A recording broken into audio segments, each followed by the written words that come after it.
Cancer या squamous cell carcinoma का medicine. My self doctor Deepak Singh, allied science specialist. आज हम बहुत इम्पोर्टेंट डिजीज पे चर्चा करने जा रहे हैं जिसके मरीज काफ़ी हैं, काफ़ी हमसे संपर्क करते हैं और इसके बहुत सारे सीवियरिटी हैं। स्क्वामस सेल कार्सिनोमा एक माउथ कैंसर का एक वेराइटीज है। जैसा कि आप जानते हैं स्क्वामस सेल कार्सिनोमा, ऐसे ये मेडिकल में इसको बोलते हैं। एपिथेलियल सेल में, एपिथेलियल टिश्यू में जब मेलिग्नेंट ट्यूमर ग्रो करता है उसको हम बोलते हैं स्क्वामस सेल कार्सिनोमा।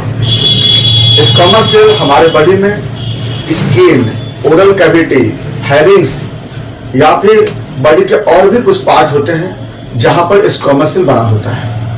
वह स्क्वामस सेल जब उस स्क्वामस टिश्यू में जब किसी कारण से immature, abnormal, extra, purposeless, uncoordinated cell का जब ग्रो करता है उस कंडीशन को हम बोलते हैं कैंसर सेल्स या फिर मैलिग्नेंट ट्यूमर। यानी किसी भी ऑर्गन्स में हम जानते हैं कि या तो हम लोग स्क्वामस सेल की बात करने जा रहे हैं, यह आपका स्क्वामस सेल की बात है।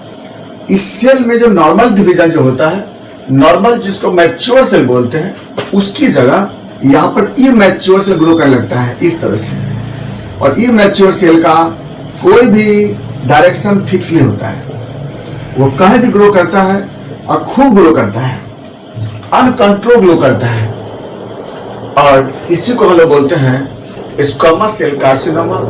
एंड या फिर यही चीज अगर माउथ में हो रहा है, जो कि मोस्ट कॉमन है आज के समय में, माउथ के अंदर स्क्वामस सेल में कैंसर होना बहुत ही कॉमनेस्ट कंडीशन है। अब बात रही आखिर ऐसा क्या होता है कि ये माउथ में ये कैंसर बन जाता है। इससे पहले माउथ के किस किस एरिया बनता है, सबसे मोस्ट कॉमन टंग। टंग के लेटरल साइड में, पोस्टीरियर साइड में सबसे ज्यादा ये कैंसर होने की चांस होता है टंग में। इसके बाद चीक है, लिप है ना, चीक में या लिप में, वह सब में भी यहाँ पर क्या होता है ना, यह कैंसर सेल ग्रो करता है। पैलेट, उभ्यूला, कई जगह देखे, लेकिन टंग वाला जो कैंसर देखते हैं हम लोग के पास काफी इसके पेशेंट का रिपोर्टिंग आता है, पेशेंट आते भी हैं। तो यह बात कर रही थी कि आखिर ये होने का तो बता दिए माउथ में होता है, क्यों होता है। सबसे पहली बात है एग्जैक्ट कॉज पता नहीं चलता है कि कैसे हुआ ये, हकीकत बात यही होती है। लेकिन कुछ पॉसिबल फैक्टर है। फैक्टर ये नहीं बोलते कि होइए करेगा, फैक्टर का मतलब होता है चांसेस हो सकता है, क्योंकि एग्जैक्ट कॉज पता नहीं है इसका। लेकिन कुछ फैक्टर में, जैसे टोबैको का अगर वैल्यू कोई अगर सामान यूज करते हैं तो उस केस में कैंसर होने की चांस होती है। या फिर आपका टेचू हुआ, कत्था हुआ होता है, या फिर जो एरेकानेल हो गया, कसेली हो गया, तो इस पान पराग हुआ, पान मसाला हुआ, खैनी हुआ, ये सब के अगर रेगुलर यूज करने के कारण यहाँ पर का सेल ग्रो कर सकता है ना। ये बहुत कॉमनेस्ट कॉज में आता है। इसके बाद रिपीटेड इंजुरी है, फिर उसका डेंटल टेक्सचर है, फिर अल्कोहल इंटेक है, एक्सेस साल्ट इंटेक, ओरल थ्रस, सब म्यूकोसल ओरल फाइब्रोसिस, यानी कि और भी बहुत सारे फैक्टर हैं छोटे छोटे जिसके कारण माउथ के अंदर कैंसर हो सकता है। बहुत बार तो ऐसा ही पेशेंट में होता है कि लाइफ में कभी भी हुआ कोई नशा या कोई टोबैको यूज नहीं किया, फिर भी उसको ये कैंसर हो जाता है। तो होने को तो बोले ना आपको कि कोई पता नहीं चला है क्यों होता है, एग्जैक्ट कॉज बोले ना कि पता नहीं चलता है।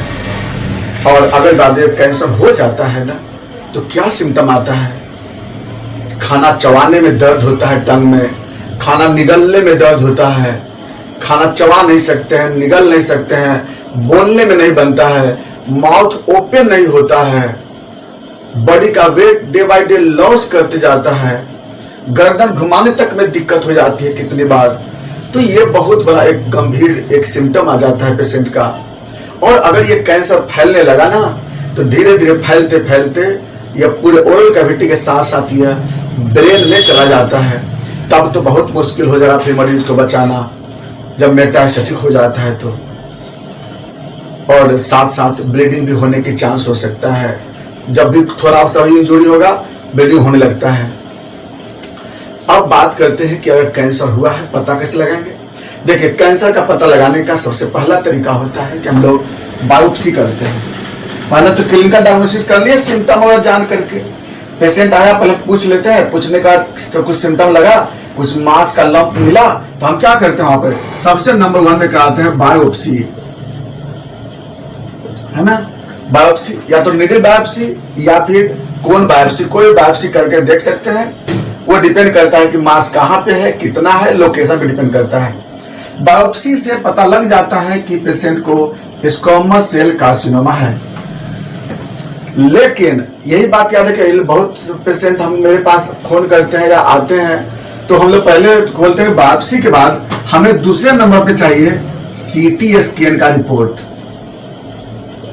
सीटी स्कैन से हमको क्या पता चलता है कि किस स्टेज में है, कितना स्प्रेड किया है, कितना साइज है, किस शेप का है।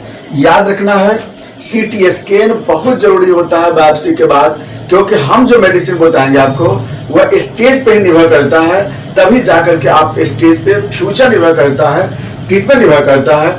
इसलिए हमको स्टेज जानना जरूरी है, उसका स्प्रेड जानना जरूरी है, यानी कि stage, spread, shape and size, 4 S याद रखना है। इसलिए सीटी स्कैन कराते हैं, stage, spread, shape and size, 4S।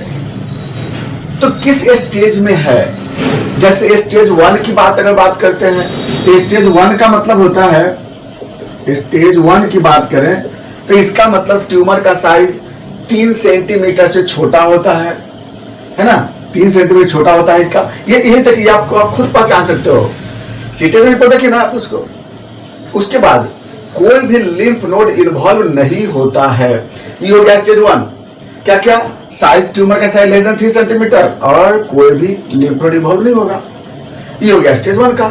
Stage 2 की बात करते हैं बाय द वे, तो इसमें आपका ट्यूमर का साइज 3 से 5 सेंटीमीटर का होता है और इसमें आपका माउथ के कुछ लिम्फ नोड इन्वॉल्व हो जाते हैं। रिपोर्ट में लिखा रहेगा आपको कि ओरल लिम्फ नोड इलाज या सब जो सर्वाइकल लिम्फ नोड होते हैं ना वो इलाज कर जाएंगे। 2 चीज हुआ ना आपको, स्टेज 1 में आपका size 3 centimeter, no lymph node इलाज। स्टेज 2 में साइज आपका 3 से 5, लिम्फ नोड इलाज। वही अगर हम बात करेंगे स्टेज 3, इसमें आपका 5 to 10 सेंटीमीटर का आपका ट्यूमर का साइज हो जाता है और इसमें आपका जो नेक का लिम्फ नोड होते हैं ना, सारे के सारे इलाज कर जाते हैं, इन्वॉल्व हो जाते हैं। तो इसमें आपका तो आगे आपका आप जो है आपका नेक का लिम्फ नोड, एक्जिला का लिम्फ नोड इसमें इन्वॉल्व कराता है, यानी कि मेनी लिम्फ नोड इन्वॉल्व। और लिवर पेनफुल भी होता है। और स्टेज 4 जो होता है इसमें ट्यूमर का size more than 10 centimetre, more than 10 centimetre. और इसमें आपका क्या होता है ना, पूरे कैंसर से स्प्रेड कर जाता है इर्द गिर्द एरिया में, पूरा आपका ईयर की तरफ चला जाएगा, इधर फेरिक्स में चला जाएगा, पूरा मैंडिबल एरिया में चला जाएगा और ब्रेन की तरफ भी जा सकता है। ये तो बहुत सीवियर हो गया। अब हम बात करें ट्रीटमेंट की। देखिए स्टेज 1 में आप क्या करते हैं, हम पहले बताएं कि स्टेज 1 में ट्यूमर का साइज 3 सेंटीमीटर से कम होता है, लिम्फ नोड इन्वॉल्व नहीं होता है। इसमें हम लोग क्या करते हैं, स्टेज 1 में पेशेंट को हम लोग क्या करते हैं कि थूजा यूज करते हैं। याद रखिए बहुत इंपॉर्टेंट पॉइंट कि थूजा हम लोग इसमें 1 m में यूज करते हैं और वीकली देते हैं। कब, जब स्टेज 1 में रहता है तब, जब वहां पे थोड़ा हार्डनेस लगता है पेशेंट को। और नंबर 2 कैलकेरिया फ्लोर देते हैं हम लोग स्टेज 1 में। कैलकेरिया फ्लोर हम लोग 6x में या 3x में स्टार्ट करते हैं, 5 टैबलेट 3 बार से या 4 बार से। और स्टेज 2 में, अगर स्टेज 2 में चला गया पेशेंट तो उसमें ट्यूमर का साइज तो थोड़ा बड़ा हो गया है, 3 to 5 सेंटीमीटर, लिम्फ नोड भी इलाज कर रही है उसमें। तो स्टेज 2 में हम लोग क्या करते हैं कि बेलाडोना यूज करते हैं, आर्सेनिक यूज करते हैं, कोनियम यूज करते हैं। कोनियम इसमें लोग क्या करते हैं, 1 m में चलाते हैं, वीकली देते हैं। आर्सेनिक को हम लोग 30 पावर में हम लोग चलाते हैं, सुबह दोपहर शाम देते हैं। इसमें आर्सेनिक इसमें सल्फ यूज करते हैं।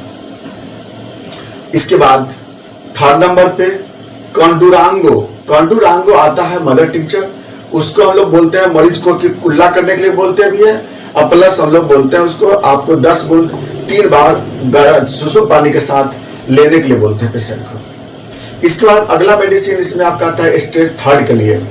स्टेज 3 में जब आपका ट्यूमर का साइज आपको 5 to 10 सेंटीमीटर हो गया, आपका लिम्फ आपको नेक का इन्वॉल्व हो लगे हैं, इसमें हम लोग क्या करते हैं कि मर्कसोल यूज करते हैं। मर्कसोल, और साथ मर्कसोल क्या करते हैं 200 में हम लोग 3 बार चलाते हैं। दूसरे नंबर पे देते हैं कार्सिनोसिन। कार्सिनोसिन 30 पावर में डेली सुबह और शाम देते हैं, बाद में इसके पावर को हम बढ़ाते हैं फिर इसको। उसके बाद हम लोग अगला मेडिसिन इसमें चलाते हैं लाइकोपोडियम भी देते हैं। लाइकोपोडियम जो होता है हम लोग 200 पावर में, इसको हम लोग डेली सुबह एक बार देते हैं। अगर दर्द होता है पेशेंट को इसमें तो हाइड्रास्टिस चलाते हैं, इसमें हम लोग हाइड्रास्टिस भी देते हैं। अगर ब्लीडिंग होता है यहाँ पे तो हम लोग साथ में हेमामेलिस मदर टिंचर को यूज करते हैं। और स्टेज 4 में बहुत मुश्किल है, लेकिन हम लोग क्या करते हैं, मरीज को छोड़ेंगे तो नहीं।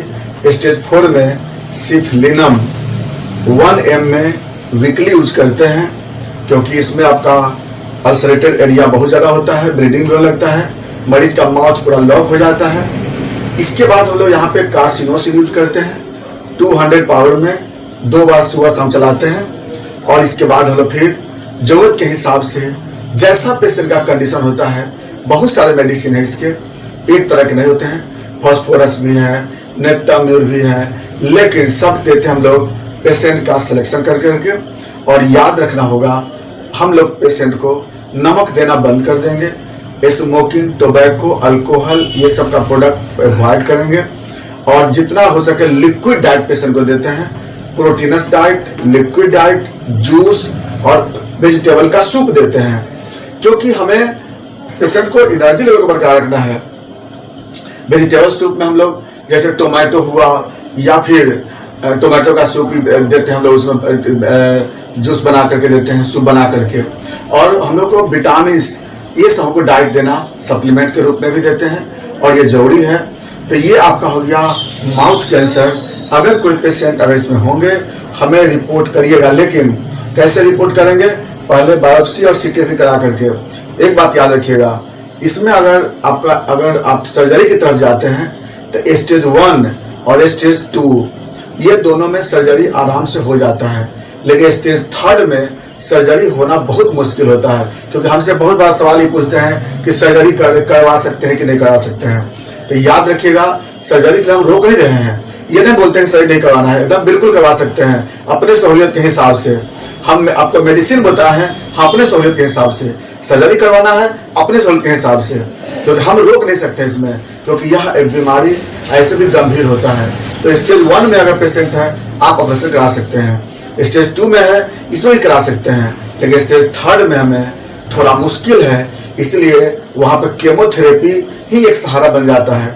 ऐसे केमोथेरेपी हम स्टेज 1, 2 में भी चलाते हैं, लेकिन स्टेज 3 में केमोथेरेपी का सहारा लेना पड़ता है, और रेडियोथेरेपी देते हैं, लेकिन सोच समझ करके कोई ऑर्गन वहाँ पे डैमेज ना हो सके। इसलिए यह तरीका तो है, सर्जरी, केमोथेरेपी एंड रेडियोथेरेपी, लेकिन सब के सब पेशेंट पे डिपेंड करता है, बॉडी वेट पे डिपेंड करता है, स्टेज पे डिपेंड करता है, कंडीशन पे डिपेंड करता है, एक रूल नहीं है। इसलिए सब कुछ जो है अलग अलग पेशेंट में कंडीशन अलग अलग हो जाते हैं, इसीलिए सिलेक्शन किया जाता है कि हम मरीज को क्या करना होगा। ये था आपका mouth cancer, squamous cell carcinoma. कोई क्वेरी होगा आप जरूर बात करेंगे, बाकी बातें चलेंगे नेक्स्ट वीडियो में। Thanks for watching.